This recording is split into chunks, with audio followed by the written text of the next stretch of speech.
Додека се чека да исполнат барем нешто од Преспанскиот договор, Грција си ја слави античката историја, од која Македонија се откажа со подписите на Никола Димитров и Никос Кодзијас во Нивици, во присуство на грчкиот премиер Киријакос Мицотакис. По 16 години обнова и реставрација беше свечено отворена палатата на Филип II, место каде што бил крунисан за крал Александар Македонски. Во оваа прилика тој реши да зборува за нивната историска величина.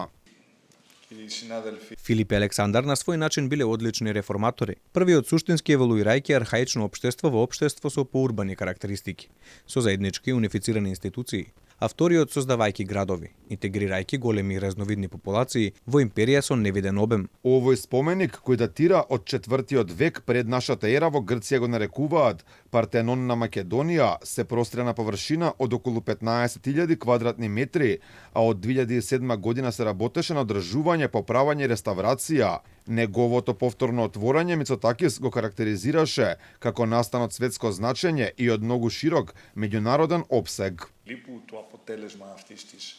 Морам да ви кажам дека бев длабоко импресиониран од она што го видов пред малку, бидејќи оваа палата е навистина многу посебно архитектонско дело, уметничко дело на 2 ката, со многу мозаици и фрески кои го сликуваат гламурот и моќта на Филип.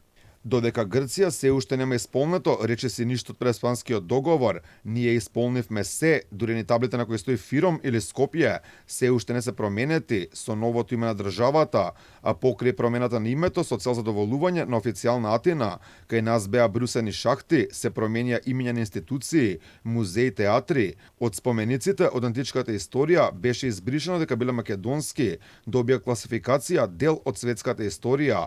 Инаку за решавање на историските прашања по грчки терк, веќе со години постои историска комисија со Грција, за која никој не знае што работи. Не знае ниту премиерот, ниту министерот за надворешни работи. Членовите Никос Чаусидис, Људмил Спасов, Ана Чупеска, Далибор Јовановски, Фахри Рамадани и Кица Колбе за својот ангажман во оваа комисија месечно добиваат по 1000 евра, додека првиот човек на комисијата, Виктор Габер, добива 1200 евра. Покрај високите плати кои ги добиваат од граѓаните, на членовите на ова тело им се покриени и патни трошоци, но и дневници за секое службено патување, кои од МНР се уште ги кријат. Може би поспорно од високите надоместоци кои ги земаат овие луѓе се ограничувањата и тајноста на нивната работа.